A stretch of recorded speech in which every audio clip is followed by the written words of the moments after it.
Justru kalau kita terus-terusan mencari kesenangan, ya kita tidak akan ketemu kesenangan yang sesungguhnya. Orang yang mencari kebahagiaan itu pasti dia tidak bahagia. Berarti orang yang mencari kesenangan itu kan dia belum senang kan berarti. Loh, kalau hidupmu ingin terus Pak mencari kesenangan, berarti kamu terus tidak senang. Justru orang yang mengejar kesenangan, dia tidak merasakan kesenangan. Jadi ini menarik paradok ini. Orang yang paling ngotot mengejar kebahagiaan biasanya justru orang yang paling tidak bahagia. Orang yang bahagia itu ya orang yang bisa menikmati situasi, kondisi, kapasitas dirinya sekarang saat ini. Jadi bukan orang yang mencari kesenangan, tapi orang yang bisa menyenangi situasinya. Bukan orang yang mengejar kebahagiaan, tapi orang yang membahagiai. Bahagia tidak akan bisa dicari tanpa diciptakan. Jadi jika semakin kamu kejar, akan semakin jauh dengan kata bahagia. Nikmati situasi hidupmu, maka kamu akan menjumpai kebahagiaan. Jangan galau, karena hal itu tidak akan bahagia. Cari tahu dalam video ini bagaimana cara bahagia. Kembali lagi di channel Risalah Hidup. Kita akan melanjutkan video ngaji filsafat dengan Dr. Farudin Faiz dengan tema hedonisme di edisi Gaya Hidup. Dan sebelum mulai untuk menyaksikan secara penuh, mari kita mulai dengan membaca basmalah. Kata Epikuros, tidak mungkin orang hidup senang tanpa hidup secara bijaksana, terhormat, dan adil. Dan tidak mungkin orang hidup bijaksana, terhormat, adil tanpa hidup yang menyenangkan. Jadi kebijaksanaan, kehormatan, dan keadilan itu pasangannya kesenangan. Makan itu enak, tapi kalau kita budaya makan kita tidak bijaksana, tidak terhormat, dan tidak adil, maka dia tidak akan jadi sumber kenikmatan. Budaya makan yang tidak bijaksana, misalnya makan kok tidak tahu batasnya, terlalu banyak atau terlalu sedikit, atau makannya tidak terhormat. Ya makan enak sih, tapi tadi nipu, ngutil, misalnya makan yang tidak terhormat, atau tidak adil. Nah, dengan cara kita misalnya menzolimi orang, merampas haknya orang, terus kita makan. Tanpa wise, tanpa kehormatan, tanpa keadilan, tidak mungkin ada kesenangan. Kamu boleh sebut kesenangan apa saja. Kalau itu tidak dilakukan dengan bijaksana, tidak dilakukan dengan terhormat, tidak dilakukan dengan adil, maka tidak akan menyenangkan. Jadi kesenangan itu boleh kamu ganti apa saja. Makan, minum, seks, nikah, poligami, dan lain sebagainya. Itu kalau tidak wise, tidak honor, tidak adil, tidak akan menyenangkan. Meskipun tujuanmu ingin senang. Jadi ini rumus dari Epikuros. Makanya dia hidupnya agak asketis. Meskipun ideologi yang dikembangkan hedonistik. Mencari kesenangan tapi dengan definisi kesenangan yang berbeda. Ini rumusnya kesenangan. Ini boleh teman-teman jadikan patokan. Seneng yang sejati. Versi Epikuros. Ada beberapa rumus. Yang pertama, tentu saja kesenangan itu pintu gerbangnya kebahagiaan. Kan ada orang itu yang bilang, Pak, saya tidak mengejar kenikmatan kesenangan, tapi saya mengejar kebahagiaan. Tapi kata Epikuros, yo untuk menuju bahagia, yo kamu perlu kesenangan. Meskipun berhenti di kesenangan, belum tentu kamu sampai pada terminal kebahagiaan. Yang kedua, rumusnya kata Epikuros, senang itu kayak tadi ya, intrinsik. Itu fitrah kita, sudah dorongan diri kita nyari senang itu. Kalian tidak usah malu, tidak usah merasa bersalah kalau kalian mengejar kesenanganmu sendiri. Karena manusiawi, tidak ada orang yang nyari tidak enak. Semua orang nyari senang dalam hidupnya. Nah, ini rumus kedua. Rumus ketiga, meskipun kesenangan itu baik, tidak semua kesenangan harus dipenuhi. Nah ini, kalau ini perlu kebijaksanaan, perlu kecerdasan. Mana kesenangan yang harus kita penuhi, mana yang tidak usah saja. Nah, ini berhubungan dengan rumus selanjutnya. Kesenangan yang menyebabkan rasa sakit atau sulit, hindarilah. Sebaliknya, kesulitan yang melahirkan kesenangan, jalanilah. Ini nanti berhubungan dengan pernah kita membahas sesi tentang pengorbanan. Kadang-kadang demi kesenangan yang lebih panjang, lebih luas, kita korbankan yang sekarang. Saya capek sebentar, ndak apa-apa. Yang penting nanti orang-orang senang, saya dapat pujian. Nah ini milih ndak senang dulu demi senang yang lebih panjang, lebih besar nantinya. Atau sebaliknya. Jadi menghindari kesenangan demi nanti biar ndak sakit. Ya kayak disuruh pakai masker misalnya. Itu kan ndak enak. Jangan-jangan ya kalau bisa dibuka biar nafas kita bebas. Tapi kalau saya ndak pakai masker nanti gampang flu, gampang pilek, nanti ada COVID. Sudahlah tak pakai saja, meski tidak enak. Biar nanti tidak sakit. Nah ini juga kesenangan. Jadi ini boleh dipakai dalil, kok nyari susah sih pakai masker? Enggak, karena saya ini bukan nyari susah, tapi menghindari susah yang akan datang. Nah ini juga termasuk kesenangan. Rumus menyikapi kesenangan, termasuk yang manusiawi. Kemudian lebih baik membatalkan satu keinginan daripada berupaya terlalu keras mendapatkannya sampai mengorbankan banyak hal yang lebih penting. Jadi kalau kita punya keinginan, kejarlah kesenangan itu. Tapi kalau biayanya terlalu besar, ya ngapain juga. Kayak tadi, Pak, saya pingin HP terbaru, Pak. Tapi 25 juta, Pak, yang terbaru. Iya. Sementara kiriman dari orang tua 1 bulan 500.000. Nah, itu kan ya bisa sih kalian nyicil pelan-pelan, nyelengi diam-diam. Tapi kalau yang dikorbankan terlalu besar, nanti jangan-jangan sudah ngumpul 25 juta tapi kamu terus kurus kering tubuhmu. Karena poso terus. Nah, yang kayak gini hindarilah, ngapain. Jadi ambisi kesenangan yang tidak imbang dengan kapasitasmu sehingga terlalu banyak yang harus kamu korbankan, ya sudah, lepaskan saja. Untuk apapun itu, termasuk kalau kamu sedang naksir sopo, ngincer sopo, wah high cost Pak kalau itu Pak, ya wis.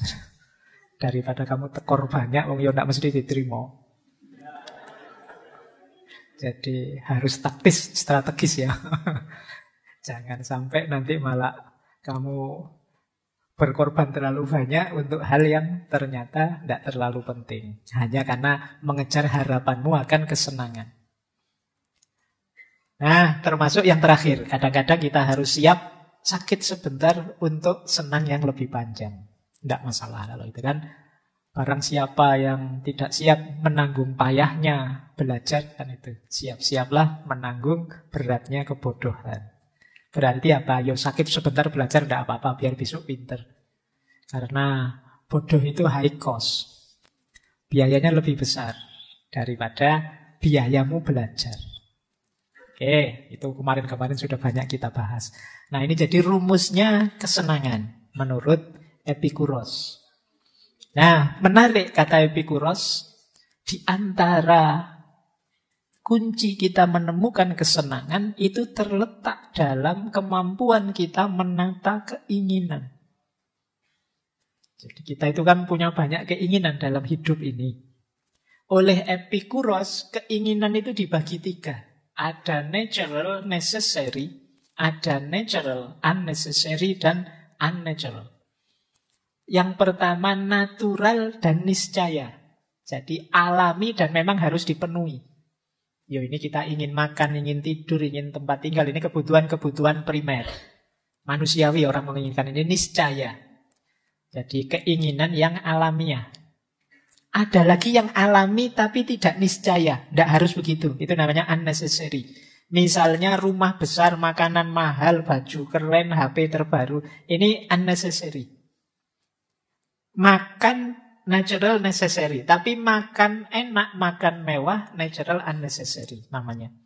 Yo alami makannya, tapi mewahnya tidak harus begitu. Rumahnya alami, tapi rumah besar mewah sekian tingkat tidak necessary. Tidak harus begitu. Pakaian iya, kita butuh pakaian. Kalau tidak punya pakaian jangan keluar rumah. Tapi pakaian mewah, pakaian mahal, pakaian keren tidak necessary. Ada lagi unnatural, tidak natural. Keinginan ini tidak alami, biasanya kena pengaruh macam-macam. Misalnya, kalau contoh dari Epicurus ya, ingin berkuasa, ingin terkenal. Saya ingin mengoleksi emas, Pak, ingin mengoleksi mobil kuno, Pak, ini tidak alami yang semacam ini. Jadi, dan mungkin kita punya yang semacam itu yang tidak alami. Nah, ada rumusnya untuk menata 3 keinginan ini. Kata Epicurus, rumus pertama, kalau ingin hidup senang, abaikan keinginan ketiga, fokus pada keinginan pertama. Jangan dibalik. Jadi dibalik itu saya terkenal, yang saya cari itu keterkenalan, Pak. Tidak makan juga tidak apa-apa, itu kebalik. Jadi bisa makan dulu, baru boleh mikir selanjutnya. Jadi kalau ingin hidup senang, fokus yang pertama dulu. Kalau yang pertama sudah terpenuhi, monggo. Tapi fokus yang pertama, abaikan dulu yang ketiga. Nah, terus kita boleh memenuhi keinginan kedua asal nyaman. Asal efeknya tidak blunder. Makan enak, ya boleh. Asal tidak blunder. Setelah makan enak terus 3 hari tidak makan. Nah, itu namanya blunder. Jadi boleh yang kedua dipenuhi asal tidak menimbulkan rasa sakit. Nah, terus keinginan ketiga, ini kalau menguasai kita dalam jangka waktu yang lama akan merusak hidup. Pak, 10 tahun terakhir ini saya fokus pingin berkuasa terus. Itu biasanya hidupmu akan jungkir balik. Tidak puas, tidak nyaman, tidak enak. Pak, saya itu sudah 5 tahun ini Pak bikin channel medsos banyak sekali. Pengen terkenal Pak. Oh, tidak terkenal ya Pak sampai sekarang misalnya. Itu kan kamu gelisah, hidupmu tidak nyaman. Kenapa? Keinginanmu tidak pas, tidak match. Nah, kemudian yang terakhir, setiap keinginan yang akan kita wujudkan harus kita pahami dalam konteks hidup kita secara utuh. Durasinya kita perhatikan. Jangan sampai senang sesaat, tidak senangnya lama, panjang. Nah, ini menata keinginan namanya. Oke ya, kalau ingin senang yang sejati. Jadi ada yang natural, necessary, ini wajib kita penuhi. Ada natural and unnecessary, ini kita perhatikan, harus hati-hati, jangan blunder. Ada yang tidak natural. Kalau yang tidak natural itu terakhir-terakhir saja. Tidak terpenuhi juga tidak apa-apa. Baik, kita lanjutkan. Hidup hedon. Yang ketiga, utilitarianisme. Ini pernah kita bahas, silahkan teman-teman direfer ya, kita dulu pernah membahas. John Stuart Mill juga pernah membahas aliran etika namanya utilitarianisme. Jadi kalau ini sudah dikembangkan hidup senang tadi dalam satu sistem filsafat, namanya utilitarianisme. Filsafat etika namanya. Jadi kata utilitarianisme ya, moral itu dibuat untuk manusia, bukan sebaliknya, manusia untuk moral. Maka hukum moral itu harusnya memenuhi kebutuhan manusia, termasuk kebutuhan untuk senang. Rumusnya utilitarianisme, semua tindakan harus diarahkan untuk mencapai kesenangan terbesar untuk sejumlah besar orang. Ini rumus dasarnya utilitarianisme. Misalnya ngaji malam hari ini misalnya, sebagian besar sukanya ngaji itu gelap, lampunya mati. Yang tidak suka ngaji gelap paling hanya 3 orang misalnya, dari sekian banyak orang. Itu etisnya adalah lampunya mati. Jadi tidak tahu nanti apa yang terjadi kalau lampunya mati. Nah, tapi etisnya begitu. Kenapa? 90% lebih ingin lampunya mati. Kok lampunya nyala? Itu tidak etis. Karena hanya nuruti 3-4 orang, yang 90 orang dikorbankan. Nah, ini namanya utilitarianisme. Mahasiswa 40, yang 30 ingin libur saja. Yang 10 ingin tetap kuliah. Loh, itu etisnya libur. Jadi karena menyenangkan, membahagiakan sebagian besar orang. Jumlah terbesar orang. Nah, ini utilitarianisme. Jadi moral atau hukum itu harus diarahkan untuk mencapai kebahagiaan paling besar untuk sejumlah terbesar orang. Nah, ini logika dari utilitarianisme. Nanti ada dua aliran dengan dua tokoh. Ada kuantitatif hedonisme, tokohnya Jeremy Bentham. Ada kualitatif hedonisme, tokohnya John Stuart Mill. Mudahnya kalau kuantitatif hedonisme itu kesenangan bisa diukur, bisa dikira-kira secara kuantitas. Kuantitas itu berarti diukur materi kesenangannya. Kalau Stuart Mill ini kualitasnya. Nanti kita lihat ya bedanya apa kuantitas sama kualitas. Misalnya Jeremy Bentham yang tadi kuantitas itu punya hedonic calculus. Hedonic calculus itu kalau kita ingin melakukan satu tindakan, pilihlah yang paling menyenangkan. Menyenangkan itu dihitung apanya? Nah, kalkulusnya ini. Jadi tindakan menyenangkan itu rumusnya intensitas, durasi, kepastiannya, kedekatannya, kemanfaatannya, kemurniannya, dan keluasannya. Ini namanya hedonic calculus. Ini menarik ya. Mengukur kesenangan. Makanya disebut kuantitatif tadi. Kesenangan itu bisa diukur. Maka yang pertama intensitas. Jadi intensitasnya itu terasa benar atau tidak, itu kan intensitas. Mendalam apa enggak. Nah, yang ini menyenangkan sih Pak, tapi menyenangkannya tidak terlalu dalam, biasa saja. Kalau yang ini senangnya luar biasa. Dipuji teman cowok yang kamu benci dengan dipuji teman lawan jenis yang kamu senang. Oh, itu intensitasnya kan beda rasanya. Aduh, dia yang muji. Sama-sama muji. Nah, kalau teman yang kamu benci bisa bilang, wah kamu kok ganteng ya malam hari ini. Itu mesti kamu, kamu yang ngomong gak ngefek. Ya kan? Tapi kalau yang ngomong yang kamu incer itu, wah kamu langsung jangankan diomongi gitu, kamu dikedipin saja. Oh jangan-jangan. Itu hubungannya dengan intensitas. Jadi menyenangkan itu ada kalanya diukur intensitasnya. Jadi mahasiswa yang sejak semester 1 nilainya CDE. Itu begitu dapat nilai B itu rasanya luar biasa. Ya kan? Itu intensitas. Tapi mahasiswa yang sejak semester 1 nilainya AB, dapat nilai B enggak ngefek, enggak terasa, biasa. Itu kesenangan, cara menghitung intensitasnya.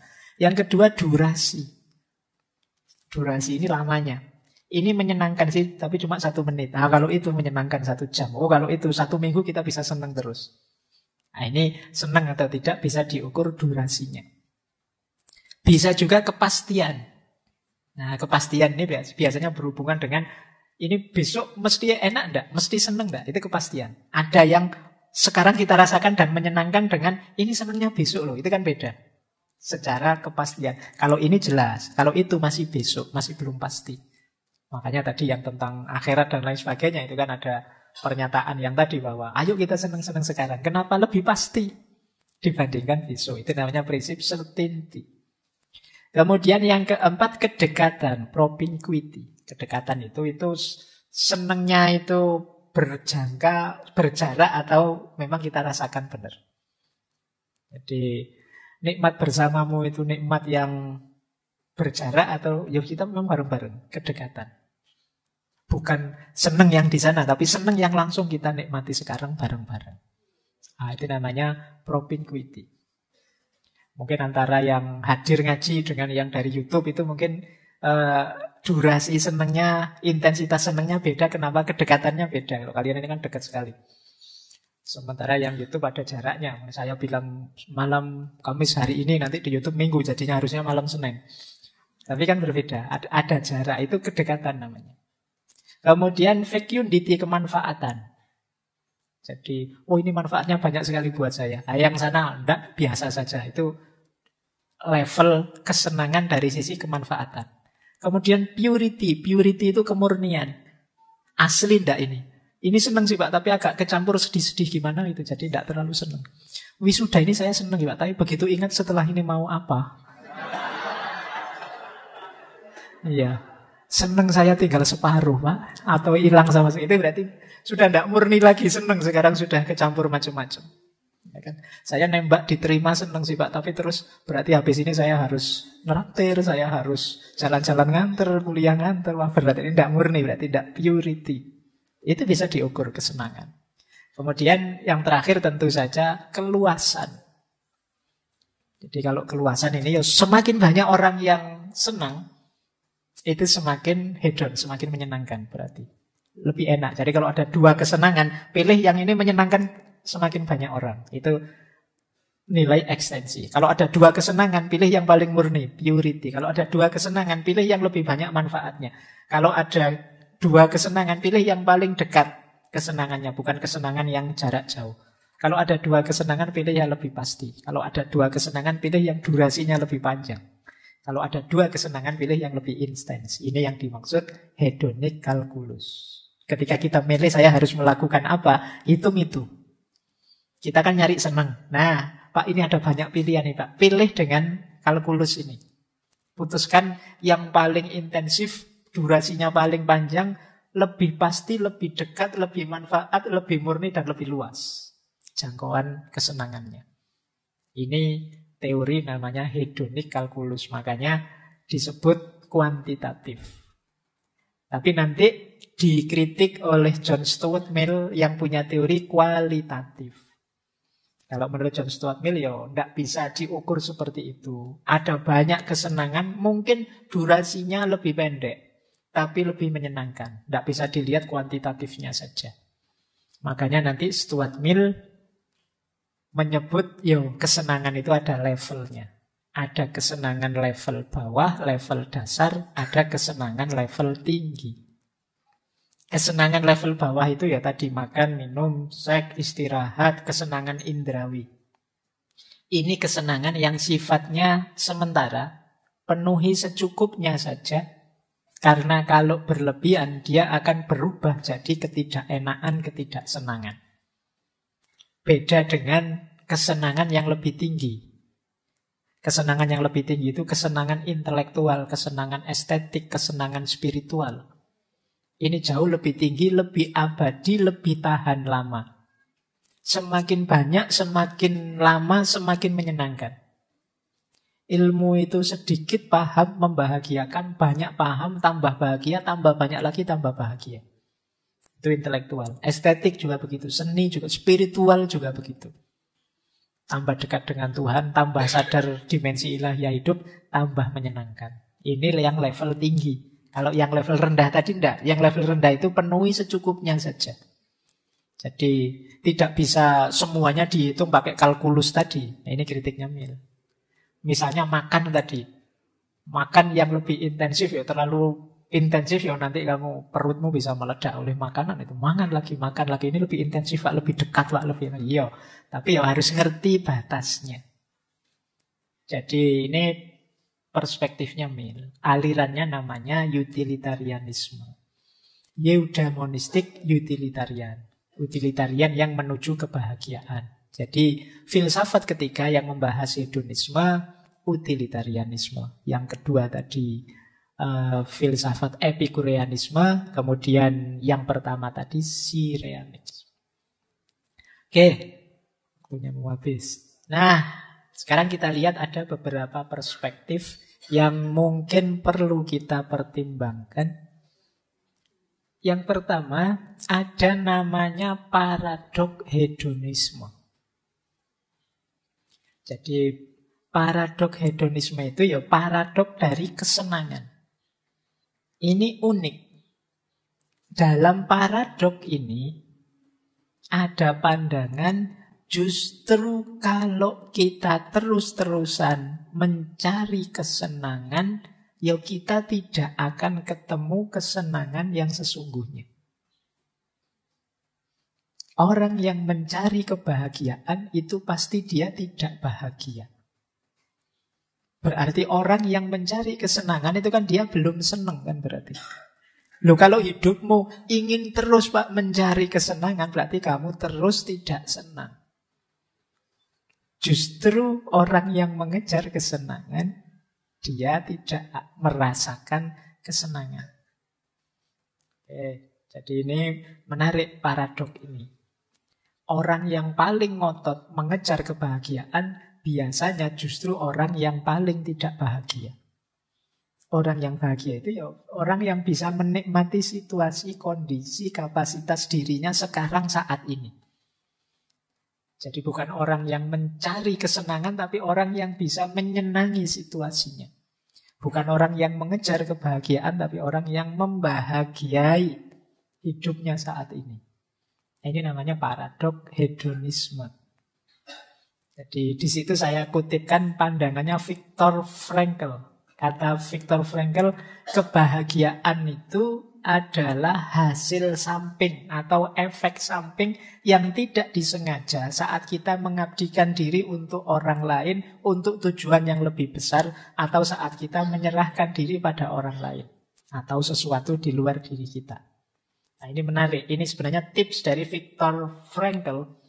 Kalau kita ingin senang, kalau kita ingin bahagia, justru jangan jadikan kesenangan atau kebahagiaan sebagai tujuan. Biarlah dia jadi efek samping saja dari kebenaran, kebaikan yang kita hidupkan. Jadi lakukan semua yang ideal, semua yang baik, semua yang indah yang kita tahu, yang kita mampu, efeknya pasti nanti menyenangkan dan membahagiakan. Jadi jangan dikejar justru kenikmatan dan kebahagiaan itu. Biarlah dia hadir sebagai efek samping dari segala kebaikan yang kita lakukan. Nah, kalau kita melakukan itu, kita tidak akan kena paradok hedonisme tadi. Jadi hidup ini memang mencari kesenangan, tapi kalau kita mendedikasikan hidup sepenuhnya untuk mencari kesenangan, justru kita tidak akan ketemu kesenangan itu. Karena kita ada dalam kondisi mencari terus. Tidak sempat menikmati hidup. Maka nikmati saja hidup kita, jalankan saja kebaikan, kebenaran yang kita tahu. Di antara efeknya pasti nanti kita ketemu kesenangan dan kebahagiaan. Nah, ini rumus namanya paradok hedonisme. Jadi kenikmatan jangan jadi tujuan utama, jadikan saja dia efek samping dari kebenaran dan kebaikan yang kita jalankan. Oke, ini rumus yang pertama. Perspektif berbeda tentang hidup yang hedon.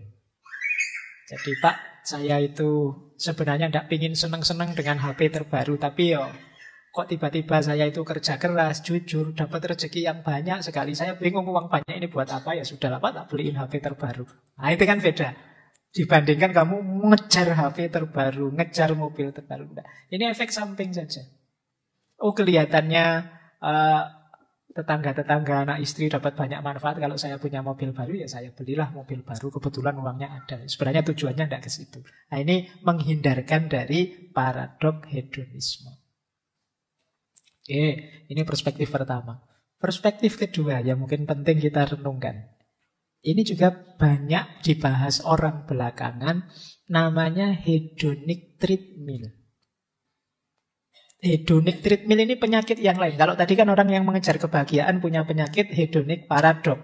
Orang mengejar kebahagiaan juga dia akan punya penyakit hedonic treadmill. Hedonic treadmill, hedonic itu kesenangan, treadmill itu treadmill, alat kita olahraga statis itu. Ini istilah dari satu artikel sebenarnya yang nulis Brickman and Campbell. Artikelnya judulnya Hedonic Relativism and Planning the Good Society. Jadi hedonic treadmill itu kalau kalian mengejar kebahagiaan terus, seringkali pada akhirnya justru kalian jatuhnya pada level awal ketika dulu kalian belum bahagia. Jadi namanya kalian merasa seolah-olah sudah jalan jauh, padahal masih di situ. Itu namanya treadmill itu kan begitu. Kalian jalan terus seolah-olah sudah sampai mana, sebenarnya masih di situ. Jadi hedonic treadmill itu menggambarkan pada saatnya kebahagiaan, rasa bahagia, rasa senang kita akan kembali lagi ke titik awal. Pada akhirnya apa? Terus kita jadi tidak ada habisnya ini mengejar kebahagiaan ini. Kapan sih saya bisa puas itu? Tidak ada. Kenapa? Situasinya selalu balik lagi seperti awal lagi. Kepuasan kita seolah-olah tidak ada ujungnya. Contohnya ini coba. Misalnya, mungkin teman-teman ada yang kemarin lulus ranking 1, cum laude, menang undian, dapat jabatan, apapun itu. Seneng kan? Tapi kan tidak lama kan? Setelah itu balik lagi kayak sebelumnya. Biasa saja. Ngejar-ngejar bisa ujian skripsi, ujian tesis sampai mati-matian, tidak tidur sampai kamu sakit, sampai dimarahi pembimbingmu, jungkir balik gak karu-karuan. Lulus senengnya setelah mati begitu lulus. Tapi setelah itu besoknya saja kok biasa lagi ya rasanya. Terus efeknya apa bedanya? Sekarang saya sudah gelarnya SH, SAG, SHU. Terus bedanya apa ya? Balik lagi ke state awal. Dapat hadiah, senangnya luar biasa, alhamdulillah dapat undian aku, senang. Setelah itu kan biasa lagi, balik lagi ke state awal. Ini namanya hedonic treadmill. Atau saya contohkan lagi, kita pindah rumah, punya rumah baru, tempat baru, apartemen baru. Awalnya senang, tapi sebulan 2 bulan ya biasa. Ikut ngaji filsafat, mungkin yang awal-awal ini excited, masih semangat, milih duduk di depan, pokoknya semangatnya. Yang santri-santri lama, yang peserta ngaji lama itu sudah mangkate kelewas santai. Lalu duduk di belakang sambil ngerokok, biasa Pak Faiz itu. Sudah bertahun-tahun ngikuti ngaji, kaya ngono-ngono wae. Sudah beda lagi. Awalnya excited, belakangan biasa. Ini contoh hedonic treadmill. Makan kan juga begitu. Seenak-enaknya makanan, yang paling enak kan gigitan pertama, piring pertama. Diulang piring kedua, piring ketiga sudah. Kalian malah mungkin bisa muntah. Jangankan kesenangan, kesedihan kan juga begitu. Sesedih apapun kamu nanti balik lagi ke state awal. Semarah apapun kita, sekarang banyak yang ngamuk karena BBM naik. Ya kan? Alah tunggu 1-2 bulan lagi, balik lagi ke kondisi awal. Viral rame heboh, nanti balik lagi ke kondisi awal. Terus kita nyari lagi yang membahagiakan kita apa. Kita nyari terus, jadi seolah-olah loh, terus akhirnya kapan Pak saya benar bahagia itu? Kok rasanya stuck saja, di tempat saja. Tidak ketemu-ketemu kebahagiaan itu. Kita sudah diberi kebahagiaan, terus kok biasa lagi, tidak senang lagi. Diberi kesenangan, biasa lagi. Ini yang disebut efek hedonic treadmill. Jadi kesenangan itu, selain ada paradok tentang tadi bahwa kalau kita ngejar kesenangan tidak ada akhirnya, justru kita tidak senang, ada paradok statis ini. Kita seperti hedonic treadmill. Segala macam emosi pada akhirnya balik netral lagi. Seolah-olah semua berawal di awal lagi. Kita sudah mencapai sesuatu, tapi terus jadi biasa dan kita punya keinginan lagi. Akhirnya berjuang lagi. Kesenangannya ada tadi. Terus kan kita heran lah Pak, saya benar-benar bahagia itu kapan? Nah, ini efek dari hedonic treadmill namanya. Kapan-kapan teman-teman direnungi ya. Ada sedikit tips untuk menghindarkan diri dari segala macam kebahagiaan yang absurd tadi. Kalau tips dari agama sih jelas bahwa hidup ini jangan terlalu diambil hati. Kebahagiaan duniawi itu kan bukan kebahagiaan yang hakiki. Dia hanya lahwun, dia hanya permainan, dia hanya laibun. Dia hanya sesuatu yang melengahkan kita. Kemudian dia hanya zina. Zina itu hanya perhiasan. Kelihatannya indah tapi tidak hakiki. Dia hanya tafakhur. Tempat kita bangga-banggaan. Seolah-olah kita itu hebat. Seolah-olah kita itu luar biasa. Padahal mungkin tidak. Tempat kita takasur berlomba-lomba banyak-banyakan. Itu kan semuanya tidak ada yang hakiki. Itu kalau versi agama. Mungkin lain waktu kita bahas ya. Ada banyak rumus untuk hidup. Kalau dalam Islam ada qanaah, ada zuhud, ada uzlah dan lain sebagainya. Nah, cuma ini tips sementara untuk kita tidak terjebak pada paradok hedonisme, tidak terjebak pada hedonic treadmill tadi. Yang pertama apa? Jangan bosan-bosan untuk nambah pengalaman yang positif. Kenapa jadi membosankan, jadi stuck di situ terus? Mungkin karena kitanya sendiri tidak mau gerak. Kita tidak nambah wawasan, tidak nambah pengalaman. Kita akhirnya diserbu kebosanan-kebosanan. Jadi hidup yang tidak ada tantangan-tantangan baru ya tentu saja membosankan. Kayak kita orang treadmill seolah-olah sudah jauh tapi kita di situ-situ saja. Nah jadi jangan segan-segan nambah pengalaman. Mungkin nambah teman baik. Mungkin perjalanannya ditambah, pengalaman ini pengalaman itunya ditambah. Kemudian yang kedua, temukan sisi-sisi menyenangkan dari setiap pengalaman. Temukan ada ragam kebahagiaan Yang sebenarnya bisa kita nikmati tidak sekedar yang kita kejar. Nah, ini menguntungkan kita. Jadi, ternyata yang membahagiakan itu tidak cuma aku lulus ujian loh. Membahagiakan juga ternyata bahwa orang tuaku ikut bahagia. Membahagiakan juga bahwa ternyata sekarang aku setelah ini bebas, tidak harus lagi dikejar-kejar pembimbing. Ada lagi yang membahagiakan, ada banyak hal membahagiakan. Sehingga kita tidak cepat-cepat tertreadmill tadi, nggak cepat-cepat bosan terus merasa stuck. Masih ada sangat banyak hal yang bisa kita syukuri, tidak hanya itu, dan masih ada banyak hal yang bisa kita jalani untuk kita menemukan kebahagiaan. Kemudian yang ketiga ada lagi tips mindfulness. Mindfulness itu dulu pernah kita bahas satu sesi full meskipun sesi online. Jadi ketika kita diminta untuk hidup sepenuh hati, sudah sederhananya itu. Hadirkan diri kita di setiap detik, setiap momen. Sehingga nanti kita akan sadar betapa ada sangat banyak hal yang menarik, yang indah, yang bisa disyukuri tanpa harus kita judgmental, tanpa harus kita nilai. Menyenangkan, membosankan, membahagiakan, itu kan atribut-atribut, tempelan-tempelan yang kita berikan pada setiap peristiwa, setiap fenomena yang kita hadapi. Kalau di mindfulness kita diminta untuk nikmati saja, sadari saja, tanpa harus dijudge, tanpa harus dinilai macam-macam. Saya lulus, alhamdulillah. Saya bisa wisuda juga akhirnya, alhamdulillah. Tanpa harus ditambahi judgement macam-macam. Itu akan lebih panjang durasinya. Nah, yang terakhir tentu saja kita diminta untuk tidak mudah larut oleh kesan dan emosi yang muncul dalam diri kita. Ini nanti jadi kunci sebenarnya yang terakhir ini. Ya memang kita itu sering diseret, diombang-ambingkan oleh rasa kita. Khususnya rasa senang dan tidak senang tadi. Maka sebenarnya kunci yang lebih penting untuk kita memenangkan pertarungan senang dan tidak senang tadi adalah kemampuan kita mengontrol, mengarahkan, dan mengalahkan diri kita sendiri. Untuk tidak diombang-ambingkan oleh emosi kita sendiri.